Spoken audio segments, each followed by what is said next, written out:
ఆ, ఈ ఎన్నికల తర్వాత రాష్ట్రంలో రాజకీయ గందరగోళం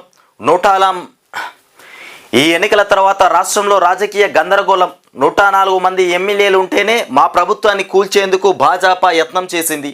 అట్లాంటిది 64 మంది ఎమ్మెల్యేలు ఉన్న కాంగ్రెస్ను బతకనిస్తుందా? గతంలో 104 మంది ఎమ్మెల్యేలు ఉన్నటువంటి బీఆర్ఎస్ పార్టీనే బీఆర్ఎస్ ప్రభుత్వాన్నే చీల్చే ప్రయత్నం చేసిందట, పడగొట్టే ప్రయత్నం చేసింది బీజేపీ. అట్లాంటిది 64 మంది ఎమ్మెల్యేలు ఉన్నటువంటి కాంగ్రెస్ ప్రభుత్వాన్ని ఎప్పుడైనా కూలగొట్టచ్చు, ఏ క్షణంలోనైనా గోతి తీసి పాతర పెట్టచ్చు. ఆ ప్రయత్నం చేస్తుంది బీజేపీ. ఇక రాబోయే రోజుల్లో ఉద్యమకాలం నాటి కేసీఆర్ను చూస్తారు. కవిత అరెస్టు కక్ష సాధింపే. ఇక భారాస విస్తృత స్థాయి సమావేశంలో కేసీఆర్ మొత్తానికి మాట్లాడినటువంటి మాటలు, వచ్చే సంవత్సర కాలంలో ఏదైనా జరగొచ్చని, లోక్సభ ఎన్నికల తర్వాత రాష్ట్రంలో రాజకీయ గందరగోళం ఏర్పడే అవకాశం ఉందని కూడా భారాస అధినేత మాజీ ముఖ్యమంత్రి కేసీఆర్ అన్నారు. 104 మంది ఎమ్మెల్యేలు ఉన్నటువంటి భారాస ప్రభుత్వాన్ని కూల్చేందుకు మొత్తానికి భాజపా ప్రయత్నించింది. 64 మంది ఎమ్మెల్యేలే ఉన్నటువంటి కాంగ్రెస్ ప్రభుత్వాన్ని బతకనిస్తుందా? కాంగ్రెస్ ముక్త భారత్ ఎజెండాతో ఇక ముందుకు వెళ్తున్నటువంటి భాజపా ఇతర పార్టీల ప్రభుత్వాలను కూడా ఎక్కడ వదిలిపెట్టింది, ఇక ఇక్కడి ప్రభుత్వాన్ని కూడా వదలదు. కాంగ్రెస్లో టీం వర్క్ లేదు, కాంగ్రెస్లో అసలు టీం వర్కే లేదు. గందరగోళమైనటువంటి పరిస్థితి ఉంది కాంగ్రెస్లో మొత్తానికి. ఇకపోతే స్థిరత్వం లేదు. కాంగ్రెస్ను చీల్చాలని భాజపా వాళ్ళు ప్రయత్నం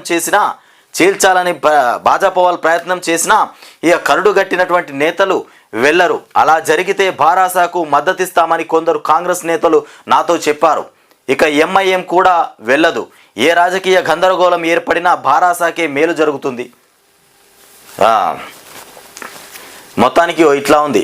ఎట్లాంటి కార్యాచరణ రూపొందించినా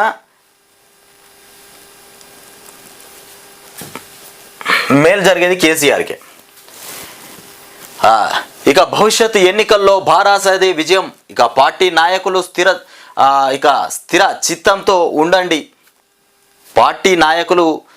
చిత్తంతో ఉండండి, అని చెప్తున్నటువంటి కేసీఆర్. ఇక ఎప్పుడు ఎన్నికలు వచ్చినా భారాస బీఫామ్ తీసుకున్న వారే ఇక అదృష్టవంతులు. కత్తుల్లాంటి అభ్యర్థులకు అవకాశాలు ఇస్తా అని కేసీఆర్ మొత్తానికి అన్నారు. ఇక రాబోయే రోజుల్లో ఉద్యమకాలం నాటి కేసీఆర్ను మళ్ళీ చూస్తారు. కొందరు నేతలు పార్టీని వీడి వెళ్ళినంత మాత్రాన నష్టమేమీ లేదు. భారాస నుంచి కాంగ్రెస్లోకి వెళ్ళిన నేతలు బాధపడుతున్నారు. ఇక అధికారం ఉందని వెళ్తే ఇక అక్కడంతా భాజపా కథ నడుస్తోందని కూడా ఓ నాయకుడు వాపోయారు. మళ్ళీ భారాసలోకి వస్తానని సంప్రదించాడు. మొత్తానికి అధికారం ఉంది కదా అని కాంగ్రెస్లోకి పోయిండట ఒక ఎమ్మెల్యే. పోగానే అక్కడ మొత్తము ఏం నడుస్తుందంటే భాజపాదే నడుస్తుందట హవా. అందులో ఆ అధికారంలో భారాస నుంచి కాంగ్రెస్లోకి వెళ్ళిన నేతలు బాధపడుతున్నారు. అధికారం ఉందని వెళ్తే అక్కడంతా భాజపా కథనే నడుస్తుందట. ఇక అందులో పోగానే తెలుస్తుంది కదా అక్కడ చరిత్ర ఎట్లా ఉందనేది తెలిసిపోయింది. మొత్తం భాజపాతోనే వ్యవహారం నడుస్తుందట. మళ్ళీ బయటకు నేను మన బీఆర్ఎస్లోకి వస్తానని చెప్పేసినట్ట. మళ్ళీ భారాసలోకి వస్తానని సంప్రదించాడు. నేను ఒప్పుకోలేదు. ఇక పార్టీ వీడిన వారిని మళ్ళీ చేర్చుకునేటువంటి ప్రసక్తే లేదు అని ఆయన స్పష్టం చేశారు. గురువారం తెలంగాణ భవన్లో ఇక కేసీఆర్ అధ్యక్షతన భారాస విస్తృత స్థాయి సమావేశం జరిగింది. ఈ సందర్భంగా 17 మంది ఎంపీ అభ్యర్థులకు కంటోన్మెంట్ అసెంబ్లీ స్థానం అభ్యర్థి నివేదికను ఆయన బీఫామ్లు అందజేశారు. మొత్తానికి ఎన్నికల ఖర్చు నిమిత్తం ఎంపీ అభ్యర్థులకు 95 లక్షల చొప్పున చెక్కులను కూడా కంటోన్మెంట్ అసెంబ్లీ అభ్యర్థికి 45 లక్షల చెక్కు అందించారు. లోక్సభ ఎన్నికల్లో ప్రచారం అనుసరించేటువంటి వ్యూహం పైన గులాబీ శ్రేణులకు కేసీఆర్ దిశానిర్దేశం చేశారు. అంతకుముందు తెలంగాణ భవన్కు చేరుకున్నటువంటి కేసీఆర్కు మాజీ మంత్రులు హరీష్ రావు, శ్రీనివాస్ గౌడ్, వేముల ప్రశాంత్ రెడ్డి తదితరులు స్వాగతం పలికారు. అక్కడే ఉన్నటువంటి తెలంగాణ తల్లి విగ్రహానికి కూడా కేసీఆర్ పూలమాల వేశారు. ఉధృతంగా పోస్ట్ కార్డు ఉద్యమం అంటూ సమావేశంలో కేసీఆర్ మాట్లాడుతూ కాంగ్రెస్ ప్రభుత్వం పైన ప్రజల్లో తీవ్ర వ్యతిరేకత వచ్చింది. దాన్ని అనుకూలంగా మలుచుకోవాలి. గట్టిగా పోరాడితే లోక్సభ ఎన్నికల్లో మంచి ఫలితాలు వస్తాయి. ఇప్పటి వరకు 8 సీట్లలో గెలుస్తామని సర్వేలు చెబుతున్నాయి. మరో 3 స్థానాల్లోనూ విజయ అవకాశాలు ఉన్నాయని కూడా మరింత గట్టిగా పోరాడాలి. రైతు సమస్యల ఎజెండాగా ప్రజల్లోకి విస్తృతంగా వెళ్ళాలి. దీనిపైన పోస్ట్ కార్డులు ఉద్యమాన్ని కూడా ఉధృతం చేయాలి. ఒక్కో లోక్సభ నియోజకవర్గం పరిధిలో 1,00,000 పోస్టు రికార్డు చేయాలి. లక్ష పోస్టు కార్డులు చేయాలంట. ఇక రాష్ట్రంలో ధాన్యం కొనుగోలు చేసే పరిస్థితిలో ఇక మిల్లర్లు లేనటువంటి రైతుల కల్లాల వద్దకు వెళ్ళి 500 బోనస్ ప్రభుత్వాన్ని నిలదీయాలి. కాంగ్రెస్ పార్టీకి హామీలను గుర్తు చేయాలి. ప్రభుత్వ వైఫల్యాలను సామాజిక మాధ్యమాల ద్వారా ఎండగట్టాలి అని చెప్తున్నటువంటి మాట.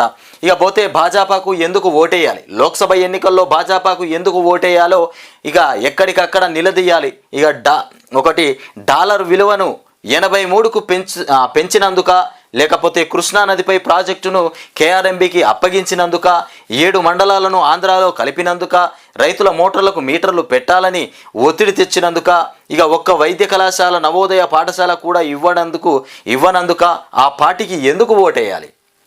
భాజపాకు అసలు ఎందుకు ఓటేయాలి? గిన్ని విషయాలలో ఒక్క పని కూడా చక్కగా చేయలే, అట్లాంటిది ఆ పార్టీకి ఎందుకు ఓటేయాలి? ఇకపోతే ఇసుక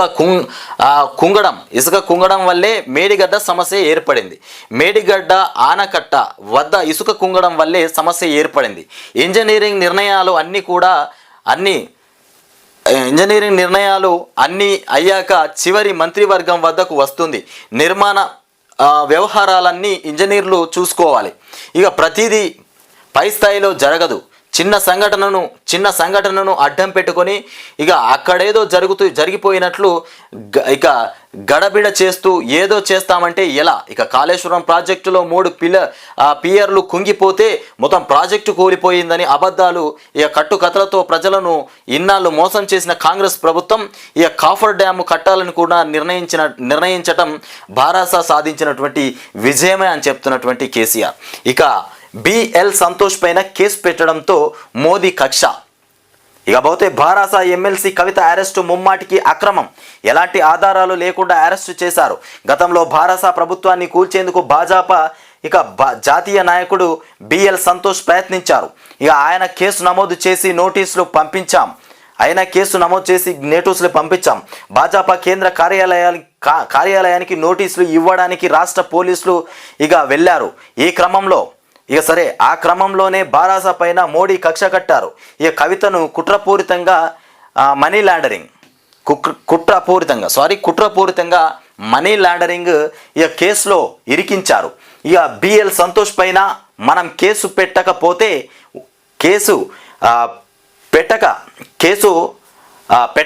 ఉంటే ఇక కవిత పైన అసలు కేసే ఉండేది కాదు.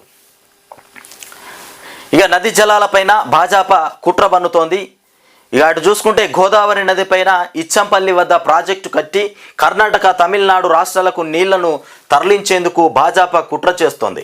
ఇది బచావత్ ట్రైబ్యునల్ తీర్పునకు వ్యతిరేకం. గత 50 ఏళ్ల నుంచి బచావత్ ట్రైబ్యునల్ తీర్పు ప్రకారమే నీటి పంపకాలు జరుగుతున్నప్పటికీ ఇప్పుడు కర్ణాటక, తమిళనాడుల్లో ఓట్లు దండుకోవడానికి నీళ్ల మళ్లింపు కుట్రకు భాజపా తెరలేపింది. ఇంత జరుగుతున్న రాష్ట్రంలోని కాంగ్రెస్ ప్రభుత్వం ఎందుకు మౌనం వహిస్తోంది? ఇది అసమర్థత కాదా? తెలంగాణ నది జలాల పరిరక్షణ భారాసతోనే సాధ్యమని కేసీఆర్ స్పష్టం చేశారు. భారాస నాయకులు, కార్యకర్తలపైన అక్రమ కేసులు పెడుతున్నారని కూడా దీన్ని ఎదుర్కొనేందుకు పార్టీ లీగల్ సెల్కు ₹100 10 కోట్లు కేటాయిస్తున్నట్లు కూడా అధినేత తెలిపారు. 10 కోట్లు లీగల్ సెల్కు.